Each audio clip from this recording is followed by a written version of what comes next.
Hi everyone, welcome back to my channel. If it's your first time here, then hi, my name is Becca. This is one of my favorite videos to film. We're diving into Best of Beauty 2025. This video will be all makeup. The next video will have skincare, hair care, body care, fragrance, all of that good stuff. And of course, as usual, I'm gonna go through every category and I'm gonna have everything linked and timestamped below, just because these videos do get kind of long. This was an interesting year for beauty for me, just because a lot happened. I was going through IVF, I got pregnant, I'm now 27 weeks pregnant, so these are really tried and true makeup products that I reached for even when I wasn't feeling well, if I was up for wearing makeup. And then towards the end of the year, I've gotten a little bit more experimental, playing with glitter and eyeshadow and just some more playful looks. So you'll see that in my choices. So why don't we start with base as usual? Let's talk about primer. This was not a big primer year for me. However, there were some times where I just wanted a little bit more glow than usual, and that's when I reached for something like this. I'm actually wearing it today. It's the only highlighter product I'm wearing, so it's that glow right here. This is the Janessa Myricks Yummy Skin Glow Serum in the shade Fresh Pressed. It looks like a pearly light pink, but it's very translucent. There is a touch of like pearliness in here, but it's not tinted. You don't really see the pink at all. It's just kind of like a glowy serum. I like that it's thin, it's very spreadable, it's hydrating. It just adds some glassiness to the cheeks. If you do like something a little bit more tinted, the InnBeauty Project Face Glaze Highlighting Gel Cream is beautiful, and I actually use this as both a highlighter on top of base makeup or as a primer underneath. It looks like this. There's also a bronzy version of this, and this one has a little bit more pearl and a little bit more tint. And if you are, I would say, up to a medium skin tone, this is just really stunning. I like that it is also thin. It really shears out and then it sets down. So this one adds a little bit more hydration than the InnBeauty Project, but the InnBeauty Project has a little bit more pearl, but it's very, very refined and it's not as intense as like a true liquid highlighter. Then let's move into base makeup. So foundation, skin tints, all of that. This was a big year of stick makeup for me because I wasn't feeling good a lot of days. And so when I was feeling well enough to wear makeup, I didn't want to spend a lot of time on it. And the Merit Minimalist Base Sticks continues to be one of my favorites. The shade Oak is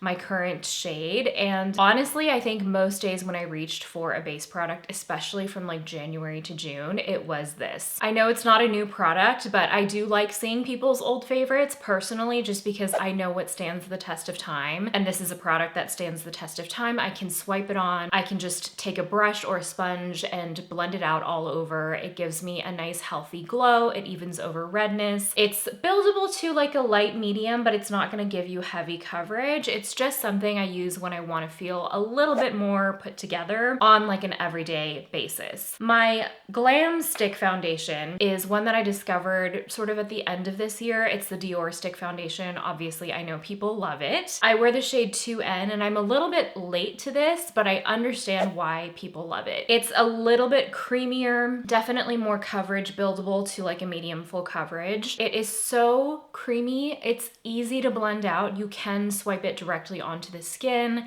and when you take a brush, it just glides across the skin. I think stick foundations can be tough to formulate. Sometimes they can be a little bit patchy or they don't blend out evenly. This is not that. It gives you the most gorgeous velvety finish, and it looks even better as you wear it throughout the day. It's also a great product to travel with. I can actually use it around my eyes as concealer. It does a great job of concealing over any spots or pigmentation. It's just absolutely stunning. Then getting into liquid products, I have a skin tint and then I have a true foundation. The skin tint is Milk Makeup Hydro Grip Tint, and I wear the shade 5. And even though it's called a skin tint, it actually has a really decent amount of coverage. I feel like it's buildable to a medium, but it looks so beautiful and dewy and like you just applied skincare. And I feel like it gives you really gorgeous hydration throughout the day. I usually have combo oily skin. I did just turn 35 and I am noticing that my skin is normalizing a little bit. I do get shiny in the T-zone, but I'm enjoying products with a little bit more hydration. This is that. I would not recommend this if you have oily skin, but if you have normal to dry skin, I think you'll really enjoy this. I find this applies really beautifully with fingers if you kind of melt it into the skin, but I also really enjoy it with a brush. My one true foundation love this year is the new Makeup by Mario Surreal Skin Natural Finish Foundation. Not the original glowy version. The natural finish gives you the most beautiful satin sort of finish. I love how this blurs over pores. I find that it just makes the skin look really smooth, really seamless, and it melts into the skin. It wears beautifully all day long. It doesn't break up. It doesn't get greasy. It just kind of looks the way you applied it all day long. I feel like it gives you a really fresh finish. I'm very pale right now, so I'm actually wearing the shade 3.5C, and it's a good match for me. I do find that the Makeup by Mario foundations tend to run warm, which is why I go for C in this range. That's not typical for me, but it's a really good match for me right now for my winter skin, and I really don't need a lot. A little bit goes a long way. I'd say to do my whole face, I only need about half a pump, and it applies really well with a brush, with a sponge, with fingers. Any way you apply it, it's pretty much foolproof. And then an honorary mention to my cushion foundations. I actually haven't talked about these much this year on my channel. One of them is just an honorary mention. This one is available in the US. It's the Longtime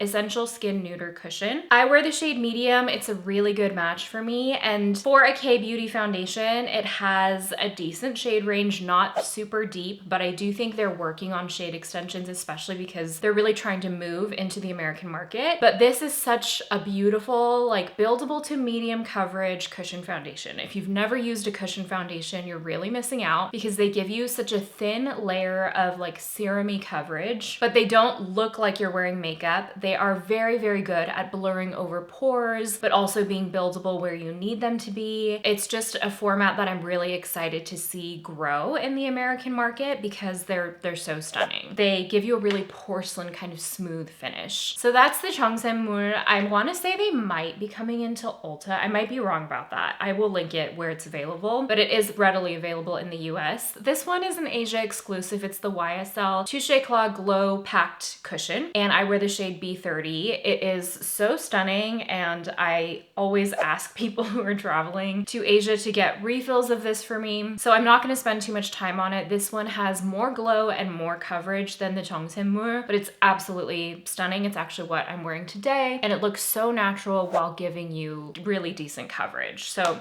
those are my two cushion foundation picks. For concealer, this was actually a very minimal concealer year for me. I think I'm just enjoying more natural looking skin. I don't mind dark circles. I don't mind pigmentation. Part of it is just that I'm kind of embracing, I think, where I am on my skin journey. But I do have a couple of favorites, and these are not new. These are two that I've enjoyed for a couple of years now. This is the Danessa Myricks Lift and Flex Concealer. This is what I go for on like an everyday basis. It actually looks really good all over the skin. I wear the shade 4. I would say it has a medium buildable coverage. It's very stretchy. It has like sort of a serum-y consistency, and so it's very spreadable, but it doesn't lose coverage as you're spreading it out, and it looks very, very natural and skin-like. So that's my everyday pick. When I want or need something a little bit more heavy duty, I've rediscovered the Huda Beauty Faux Filter Luminous Matte Concealer. This is a little bit richer, a little bit creamier, and it definitely has more coverage. A little bit goes a long, long way with this, but if I'm having a serious dark circle day, that's when I reach for this one. I wear the shade Coconut Flakes 2.7N. I will say with this one, I like to use it sparingly, but you don't need a lot. I generally like to apply it on the back of my hand, then pick it up with a brush, then apply, just so that I'm not caking on too much concealer, especially when I'm going around the eyes. But again, a little bit goes a very, very long way. Moving into powders, I have another Huda Beauty favorite. I think this might be limited edition, although I hope they make it permanent because it's so beautiful. This is the Easy Bake Powder Duo. So it actually has two different shades in it, Cherry Blossom Cake and Peach Pie. So there's a pinky side and a peachy side. There's also a deeper version of this with richer powder shades, but this is so beautiful. I actually had never used the Easy Bake powder before, believe it or not. And in my mind, I always thought it would be more for baking, for more intense powder purposes. I'm a very, very light-handed powder user, but I love this so much. First of all, the packaging is brilliant. So you have the little sifter, but you can open it to just one side if you want the pink or just the peach, or you can open both sides if you want both, or you can close it off completely. I really like using it with a small brush like this. This is the Sonia G Mini Cheek Brush, a longtime favorite, and it is so blurring, but so weightless. That's something that I really, really love about this.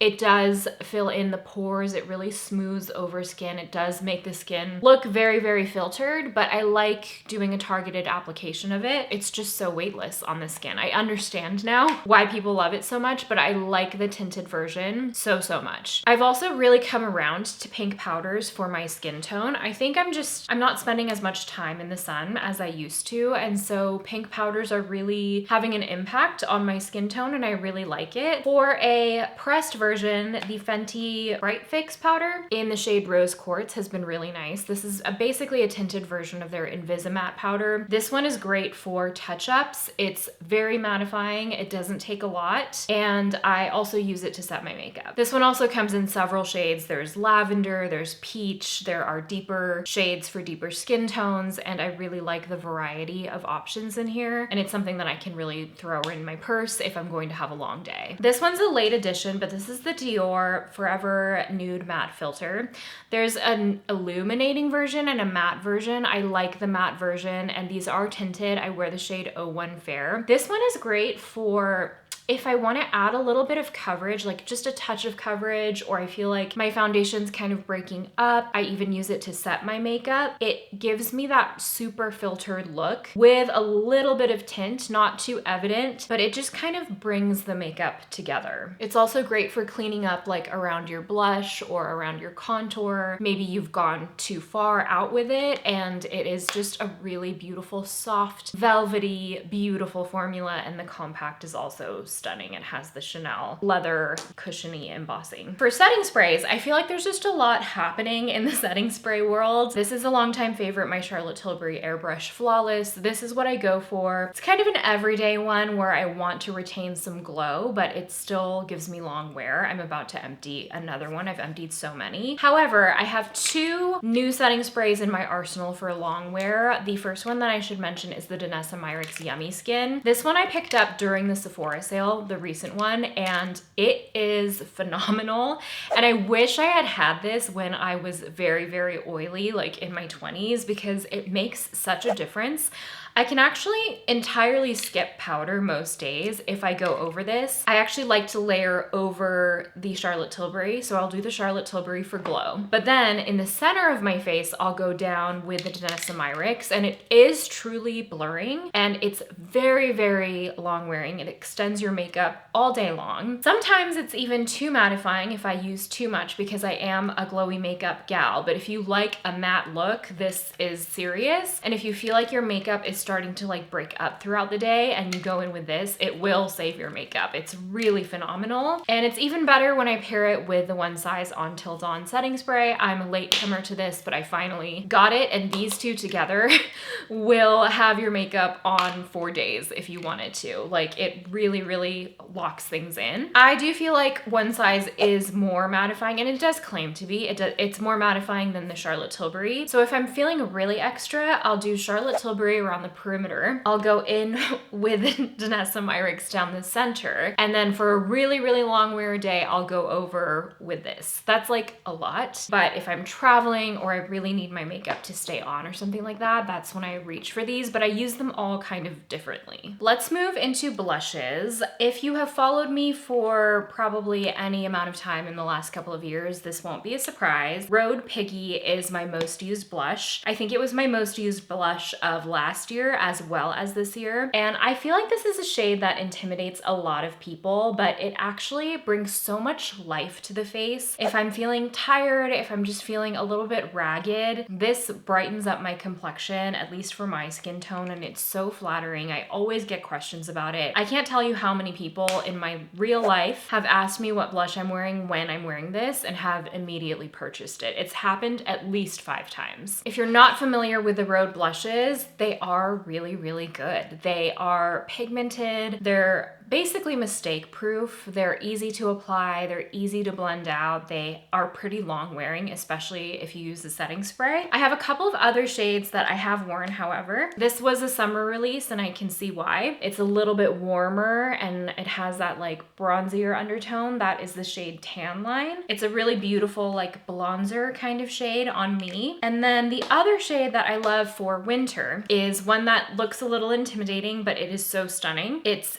Date Cake, and it's this berry tone. Even though it's very, very pigmented, it sheers out so beautifully. It gives you that really like lit from within kind of look, almost like a natural cheek flush from when you've been outside in the cold. That's the vibe that this gives me, and I just rely on these all the time. I wear them all the time. If I don't have a particular look I'm reaching for one of these usually. This was, however, a year of beige, muted, desaturated blushes, and Merit Bespoke, their Flush Bomb in Bespoke, continues to be a favorite for me. I think you can see, especially compared to these, how much sheerer it is. And this formula has really grown on me. I love the beiginess of this. There's almost like a gray undertone. It's what I wear when I don't want a nude cheek, but I also don't want the blush to be the star of the show. I think partly because my skin is becoming a little bit more combo normal versus combo oily, this formula is lasting on me a little bit longer. It used to fade on me more quickly when it first came out, but yeah, the formula, I really, really like it. A latecomer to this lineup, one that I don't think I've talked about on my channel yet, is the Haus Labs Glassy blush in the shade Glassy Ginger. It's actually what I'm wearing right now, and it's another beautiful nudie pink. It's definitely warmer than Bespoke. It has a little bit more peach in it, but on my skin tone, it's a very easy blush to wear. It goes with everything. They're not as tacky as the Glassy name maybe implies. They do have like a glow to them, but they're not thick or sticky or like super tacky. There's a glow to them, but I find that the glow sort of sets down throughout the day. Another late discovery, but one I can't put down, has been the Dior Forever Blush Soft Filter. These are so interesting because they're a liquid blush with a whipped consistency. And I remember when these came out, I wasn't sure what the formula would feel like. This is the shade O2 Peony. It's my most worn because it's the most gorgeous, like nudie pink. And it has a very cloud-like, blurred, diffused blend. This is a formula that's very difficult to do well. I know some brands try to do it, and sometimes it can kind of ball up or sink into pores, but when you apply this, you can apply it directly on the cheeks. It gives you time to apply, but then it looks like an airbrushed blush. It's so beautiful, incredibly long lasting, and there's such a wide variety in their shade range. I feel like this is very underrated. My last cream blush is actually technically a cream highlighter. This is the Westman Atelier Lit Up Highlight Stick in the shade Garçon, but it's a deeper shade. It's right there, and it's the most beautiful, like brownie roseberry. It obviously has that dewiness of the cream highlighter, but I kind of use it as a blush topper or as my highlighter. It gives me just enough pigmentation. I know there's a Garçon in their blush formula that I haven't tried that I want to try, but I actually really like the translucency and the sheerness of this. It gives you a really juicy, beautiful cheek. It's very, very unique in my collection. I have a powder blush. This is the CL Blush and Glow, I think they're called, or Blush and Glow, and specifically the shade Chill I really enjoy. I know it looks a little bit like bubblegum in the pan, but I feel like it's really flattering if I want to set a blush or just on its own. They're very, very smooth, almost creamy to touch. They have that very buttery but thin feeling. Even though there isn't like glow or shimmer in here, I feel like it does have a pearliness in the texture, and so it melts into the skin. It looks super skin-like, and I just feel like this shade Chill is one that I reach for a lot, especially as like a blush topper if I want something to be longer lasting. The other shade I enjoy is the shade Cozy, and it's almost like a peachy beige. Again, it's like a desaturated, barely there kind of blush, but it does show up deeper on the skin as you apply it, and I actually really like it kind of all over the face too, as like a bronze beige peachy blush. It kind of goes with everything. It's also really beautiful on the eyes. For bronzers, it has totally been a year of liquid bronzers for me, and I would not have believed you if you were to tell me that at the start of the year. My Makeup by Mario Soft Sculpt Serum is almost empty. This is the shade Light, and I wear this almost every day because it just makes the skin look ethereal, glowy, and a little bit sun-kissed. I love the undertone of the shade Light. It's very subtle, but I kind of like that these days, and even though there's pearl in here, it's not visible on the skin. You can barely tell that you're wearing makeup, but it just makes the skin look glowy, like you just applied skincare. If I want something more tinted, the Westman Atelier Sun Tone Bronzing Drops have been beautiful, and these are, there's no pearl in these, but they melt into the skin. They're very fluid. It's much more fluid than the Soft Sculpt Serum. I feel like it looks so seamless with your foundation, with your other base makeup. It just melts in, and lately I really like a more subtle bronzer. I like something that makes the skin look more dimensional and natural rather than looking like you're wearing bronzer, and I find that liquids are just so good for that, especially when they're a formula that's elegant and something that really just, again, melts in with the rest of your makeup. That is the Makeup by Mario Soft Sculpt Serum in the shade Light. It's a little bit more of a golden undertone, and then this is the Westman Atelier in the shade 1, which is a little bit peachier, but they're both pretty neutral on my skin tone. I just wanted you to be able to see the difference in like texture and formula and how they lay on the skin. For powder bronzer, there was really only one I fell in love with this year, and I really did fall in love. It's the Farah Homidi Essential Bronzer, and I know this is an expensive product, but I have really fallen in love with basically almost all of the Farah Homidi line, and this bronzer is so buttery, it's so creamy. It's a powder, but it behaves like a cream and it melts into the skin like a cream. I have the shade Lumen, which is the second deepest shade. I think there are 4. It doesn't have like a pearl running through it, but it does give you like a lit from within sort of look. It does come with a brush. I don't think you need the brush. I would just go with the bronzer, but it's just like a next level powder bronzer. It doesn't look obvious. It doesn't look powdery on the skin. It looks creamy on the skin, and it's just so easy to blend out. It's effortless, looks good on the eyes. You just like can't mess this up, and I reached for it a lot, especially over the summer. For contours, I have been reaching for my contours a little bit more because I'm 27 weeks pregnant and I'm just getting a little bit,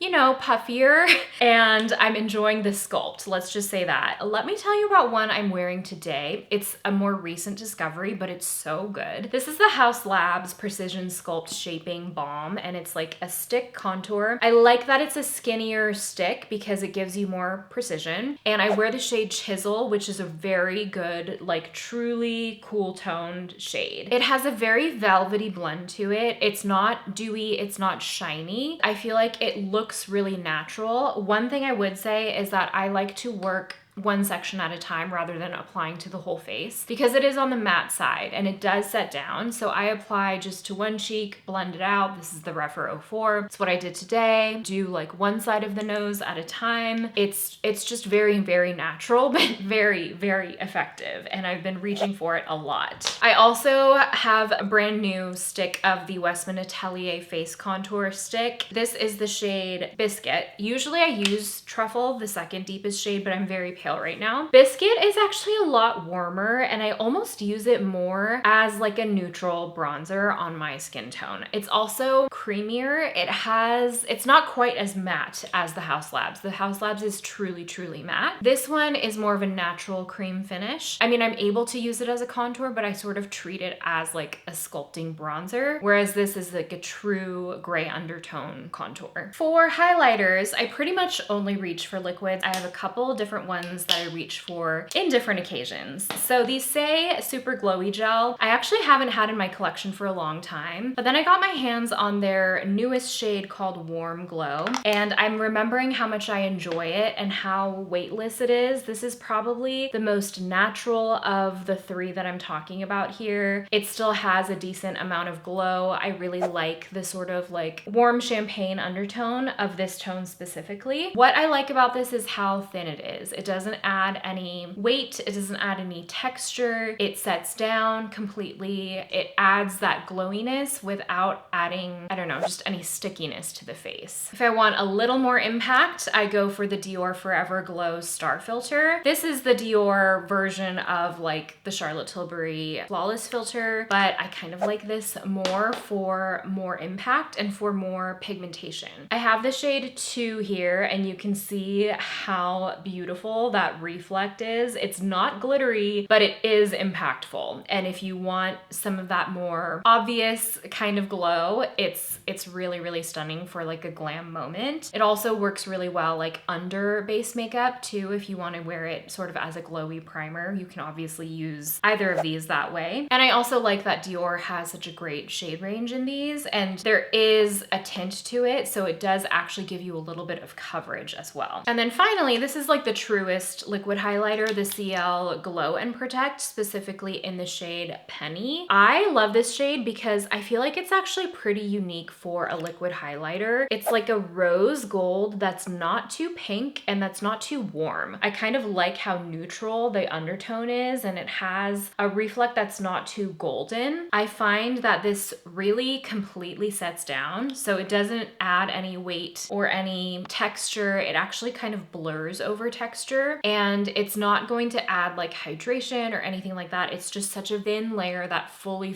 sets down, and it's also very long lasting. Moving into eyeshadows, I'm actually shocking myself with how many eyeshadows are on this list, but I've just been really into some of these fun formulas lately. But let's start with the basics, the most used. The only eyeshadow palette I've used a ton this year is the Makeup by Mario Neutrals palette, and I have just been leaning into cooler tones, into very simple eye looks. It doesn't look terrible on camera, but it's actually pretty beat up in person. And these top 2 rows I wear a ton, but you can also use this to do brows, to do a smoked out eyeliner. It's functional. It's not the most exciting, but it's the kind of thing that is a workhorse in my life. The only other palette that I've really enjoyed this year is the Makeup by Mario Ethereal Eyes Nature palette. However, it's I've reviewed this, I've done a dedicated look on this. It's beautiful, but it's a little bit warmer than what I've been reaching for every day. But I do think especially come spring and summer, I'm gonna be reaching for this a lot. I wish they would just make these permanent, because I think this color story especially is going to look good on so many different people with different skin tones. So those are the only 2 palettes that I've really reached for. Other than that, it's really been a year of eyeshadow singles. And speaking of Makeup by Mario, this formula has just totally impressed me. It's the Makeup by Mario Master Mattes Longwear Cream eyeshadow. This is all matte, and they are almost like an eye primer. They're sort of whipped and fluffy, almost like the Dior whipped blush actually in eyeshadow form, but they blend out so beautifully. This is very hard to do well because it's a silicone-y formula. I have very oily eyelids. It lasts all day long on me. It's very easy to blend out. It gives you that diffused look. I actually use the shade Mauve as a base for my eyeshadow today. Even though you can't really see it, it sort of extends the longevity of anything else I put on top of it. And they're also stunning on their own. I oftentimes use Mauve and then Espresso to deepen up around the lash line if I want. I was really skeptical about how well these would work together, especially putting 2 shades together, but they blend into each other. They give you time to blend and work them out, but once they set down, they do not budge. Moving into more creamy eyeshadow formulas, the Merit, the Solo Shadow Sheen, is something I've been reaching for since they came out, and specifically I really love the shade Iris,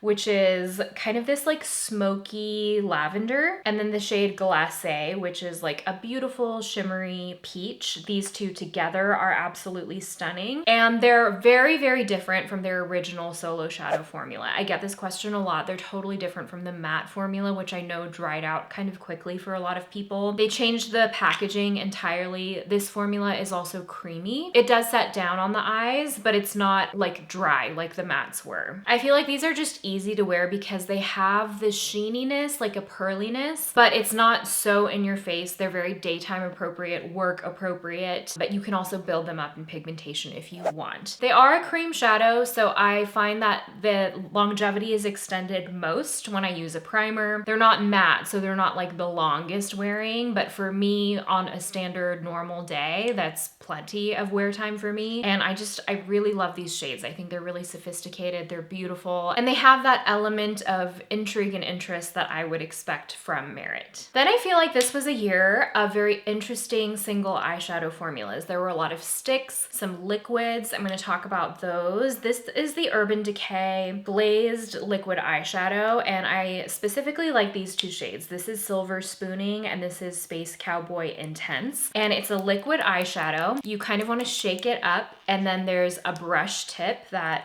you can use to apply directly to the eyes. And it's a very, very thin fluid formula that then dries down, and then it becomes like really budge proof on the eyes. This is Silver Spooning. It's so pretty because there's almost a translucent base, but then there's that silver reflect, and it gives you that like glossy sort of look on the eyes. And then of course Space Cowboy, but Space Cowboy Intense has a little bit more texture, a little bit more glitter running through it. So that's Space Cowboy Intense. It also has that like peachiness of Space Cowboy, but I feel like these are a really kind of surprising, just interesting way to add gleam to the eyes without adding a lot of pigment or a lot of heaviness while still giving you that glassy look across the lids. And then moving into the eyeshadow stick formulas I really enjoyed. The Tower 28 Go Go Cooling Shimmer Sticks are so fun. They're like a jelly stick. People get confused about the cooling element of this. It really just comes from the wet feeling of this jelly stick. It comes with a little cap, and you definitely want to keep this on to prevent the stick from drying out. But my favorite shade in this is definitely Viper, and it's a really interesting like smoky purple taupe.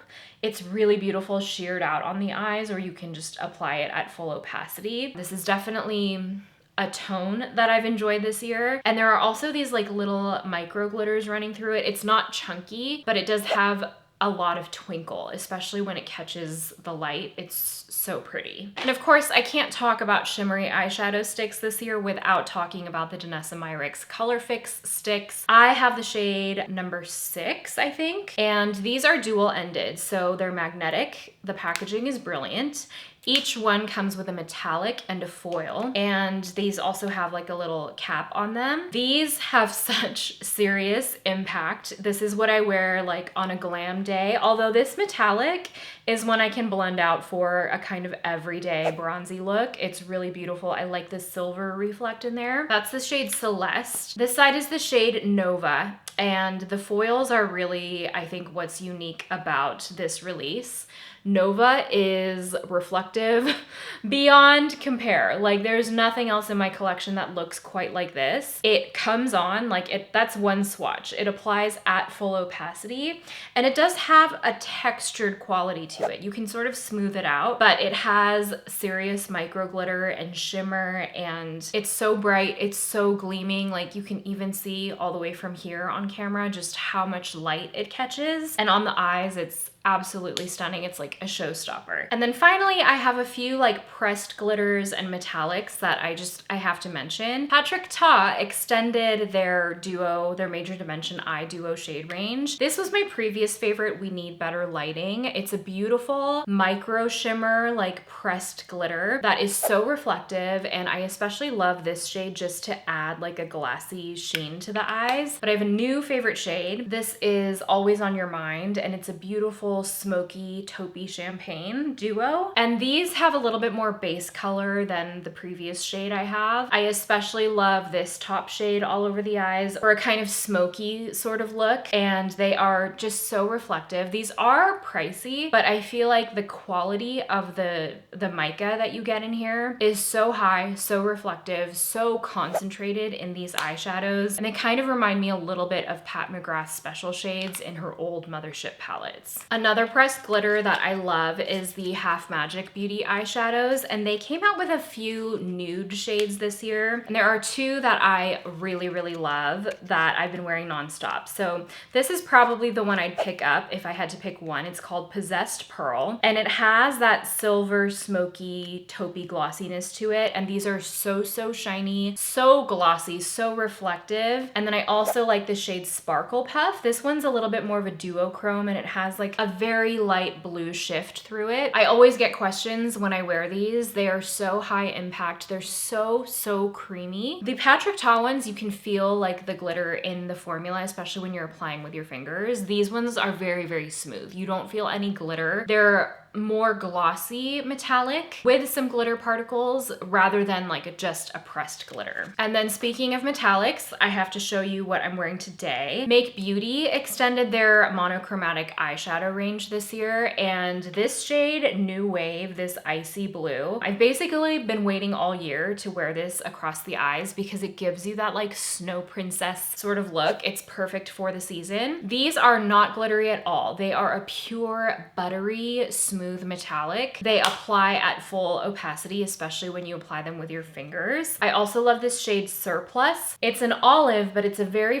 bright olive. It's not murky. It doesn't go brown the way a lot of olive greens do. Kind of lean into that like khaki place. This one stays really bright and clean. For a smokier look, I really love this shade Fusion for an all over bronzy eye. It's not like a warm bronze, it's kind of a silvery bronze, and I really like that. I honestly love all of the shades in this range. I think they're really special, but these three shades have been my favorites of the shade extension that came out this year. For eyeliner, mascara, brows, it's not been a very experimental year for me. I've kind of just only used my tried and true favorites. My liquid eyeliner, the one that I've used all year long, is the Heroin Make Smooth Liquid Eyeliner. It just has such a fine tip and it's very long lasting. I love the control you get over this. It's a brown, but it's a cool tone brown, and it's also a brush tip. That's the only kind of liquid liner I like to use. For a smudgy pencil liner, it's what I'm using today. The Makeup by Mario Master Pigment Pro Pencil in the shade Perfect Brown has been fantastic. It's actually kind of similar to this, a cool toned brown, and I'm able to get a very fine line, but I'm also able to smudge it out if I want to. It's like a true wooden pencil liner. Also, it has a brush tip that is shockingly good, although if you have small eyes, I would very much recommend the BK Beauty 208 brush. It's so fine. I'm really able to control the wing and get very close to my lash line. I always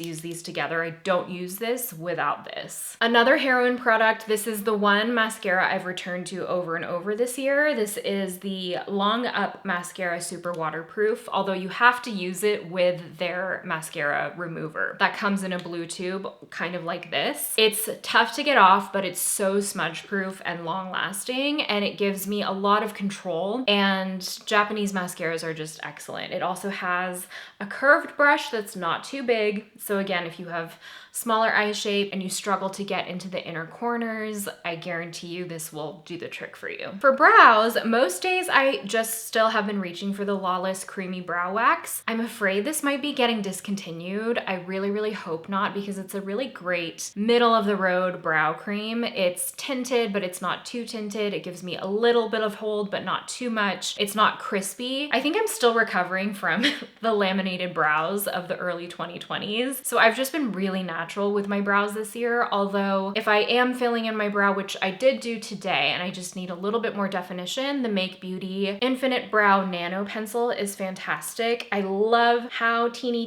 tiny this pencil is. Gives you a lot of control. The shade Soft Black is a very cool toned dark brown, and it's perfect for my hair color. So that's it for eyes. Let's move into lips, starting with lip liner. I feel like we reached peak lip liner this year as an industry. There are so many different formats, so many different formulas. My classic lip liner pick, just a classic wooden pencil, is the Farah Hamidi lip liner. It's expensive, but it's so good and it's so long lasting. I am wearing the shade Fawn, and this is my perfect like smudgy contour lip shade. These are very matte. They give you a precise line if you want, but I love them for a kind of blurred out lip line, and they are so long lasting. For a classic pencil, it lasts all day long. The shade Fawn is my perfect like cool toned nude, and then the shade Mink is my perfect like warmer toned nude. That's Fawn and that's Mink. This was definitely the year of the lip liner stain pen. The best of the year, the award for sure goes to Buble and Rudy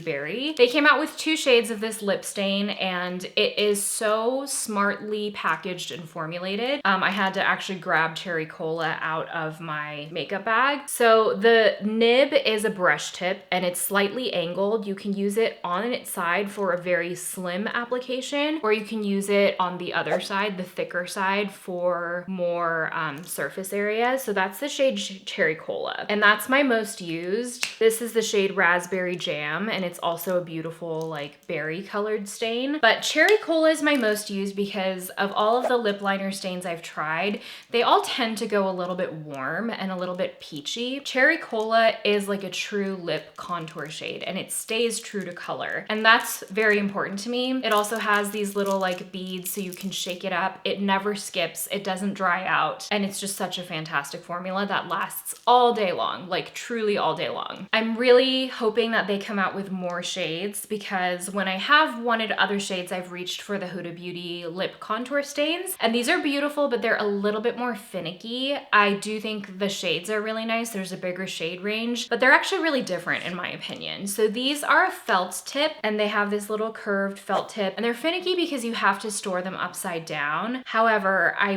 will admit that I wear the shade Soft Pink just as a base stain on my lips like most days, and I fill in my entire lip with these. I also like the shade Rosewood if I want a little bit more pigmentation, and then I like Soft Nude if I want something that's like a little bit of a warmer nude. So that is Soft Pink, that is Rosewood, and that is Soft Nude. These are beautiful too. Love the shade range. I don't love how finicky they are, but I reach for Soft Pink almost every day as like a base for whatever is going over my lips. On the totally opposite end of the spectrum, the Merit lip liners came out this year. These are what I call the tinted lip balm of lip liners. They're sheer, they're balmy, they're a little bit waxy, and I actually use these to fill in my entire lip, and I often get compliments about it. And I feel like people overlooked these a lot because they're sheer, they're not your typical lip liner, but they look so good filled in all over the lip. This is Beverly Hills, and that is Bespoke. I use Beverly Hills to fill in my whole lip and Bespoke as my lip liner. Even though these are waxy, I find especially when I wear them all over my lips, they have more wear time than you might think. They're not nearly as long lasting, obviously, as some of these other ones, but if you kind of think of it as like a tinted balm lip product, I find that I actually use them a lot that way. And I often, like if I'm wearing them on camera and stuff in videos, I often get asked about these. I just really like them. I like the sheerness, I like the flexibility, and they are very comfortable on the lips as well. And then my last lip liner shout out goes to the Make Beauty Continuum lip liner. This is a gel lip liner, but specifically I want to mention this shade because I feel like it's really hard to find a truly cool toned lip liner, and this one is really gray. Like it's even more cool toned than Endless Cacao. It's like in that vein. And I know we are in a crisis of cool tones in makeup. Everything goes warm, everything goes peachy. You can even see compared to the rest of these just how much of a gray undertone that is. It's not something I reach for every day, but sometimes I want a very sculpted lip, and this is when I reach for something like this. And then moving into the rest of the lip products, these are what I call my purse lippies. It's basically all I've worn this year for most days. I actually had to grab these out of various handbags. Let's start with the Edam lip balms. These are the Le Chou Chou softening lip balms. And this year they came out with a shade called Guava Fresca that I have not stopped wearing. It's, first of all, smells truly like the real fruit. I can't get enough of it. Also, I wiped off the lip liner stains and they're still there. I used makeup remover and then soap and water, so if that gives you any indication of their longevity. But Guava Fresca is like a true bright pink, but it's the kind of shade that brings so much life to the face. And it looks a little scary because these are pretty tinted for tinted lip balms, but I find that they're really flattering, really shiny, and actually moisturizing. They actually stick on the lips. They're on the thicker side, and so they do give you real moisture. I also love the shade Bishop Glaze. This is not a summer release. This is like their Longtime shade. Bissap Glaze is right there. Very, very flattering if you like a berry toned lip. I've gifted these many, many times over the years and people always love them. Another tinted lip balm is the Rhode tinted lip balms. The shade Ribbon, this light pink, and then the shade Toast are my most used. They are a little bit thinner than the Edam. I don't think they're as like thick, but I do find that these are really moisturizing. I reach for them all the time, especially just over like a lip liner or something like that. I can apply them without looking, and that is Ribbon. And that is Toast. I also feel like they updated the formula of these. I know people used to complain about them going grainy. None of my newer ones have done that. I have had ones in the past that did do that, and then they updated the formula and it hasn't happened. The one lip oil in this lineup is the new Merit lip oils, the tinted lip oils. They redid this. They kind of got rid of their old pH shades and then came out with a couple of new shades. Specifically the shade Pointel is my favorite. This is a thinner formula. It's not like a gloss. It does truly feel like a lip oil. It's hydrating, but not the longest lasting, but it's something that really looks very flattering on the lips. It makes my lips look juicy and it's easy to reapply. I like don't have to think about it. And my other glossy lip favorite is not a new formula. It's the Hourglass Lippies, but specifically the shade Lure. I'm wearing it a ton right now. Lure is like a berry toned shade, and I know it looks a little bit dark and scary, but on the lips, it's so flattering and it shears out more on the lips. I think in the winter, I kind of transition more from like cooler tone pinks into berry tones. That's why I'm reaching for this one a lot lately. And then I only have a couple of true lipsticks that I've worn this year. This one's not new and I'm wearing it right now, and I always get asked about it. It's the Prada Soft Matte Lipstick in the shade P158. I know I've talked about these so many times, but nothing really compares to this formula. If you want a comfortable, diffused, blurred lip, especially with the Farah Hamidi lip liner, it's just a match made in heaven. This is my most worn shade because it's kind of unique. It's a very unique beige pink that doesn't go too cool toned and it doesn't go warm. It's not too bright, it's not too intense, and it's just very flattering, I feel, on my skin tone when I want a nude pink lip. These are my three most worn Prada lipstick shades, and they just do pinks really well. So that's P158. The middle one is P155, and then this brighter pink one is called B101, and the brighter one is a little bit more of like a 60s pop pink. But this formula is so comfortable. It's matte, but it's very moisturizing on the lips over time somehow. It's not like a lip balm, but it doesn't dry out my lips. It doesn't sink into lip lines. It doesn't get cakey around the mouth, which this kind of formula can do if it's not formulated well. And then finally, I have to mention these because I am petitioning Merit personally to make these permanent. I have a feeling it might happen next year. These are the Merit Signature Lip Blush formula, and they have all been limited edition, and it kills me. This year they came out with a limited edition shade called Archival, and actually these are pretty close to the Prada Soft Matte lipsticks, but they're a little bit sheerer, a little bit waxier. That is Archival. They're not quite as pigmented. Last year they had a shade called Du Jour, and it's still one I reach for all the time. I know on the hand they don't look like much, but on the lips they do something very, very special, which is give you like a sheer blurred wash of color. They also came out with a limited edition shade called Maxwell, which completely sold out very, very quickly this year. And Maxwell's like a berry tone, like a brown berry. So I'm begging Merit to please make these permanent. They did just discontinue their matte signature lips, so I have a feeling they might be making room for these because these are very similar to the mattes, but they're a little bit waxier, a little bit creamier, and a little bit more comfortable on the lips. So that's what I'm looking out for in 2026. So that is it. That is the end of my makeup favorites of 2025. I would love to hear what yours were in the comments below. And of course, the next video will have skincare, hair care, body care, and fragrance. So stay tuned for that one. If you made it to the end of the video, thank you for watching because I know these get super long, but you know, we like to get into the details here on my channel. And I'll see you in the next one. Bye.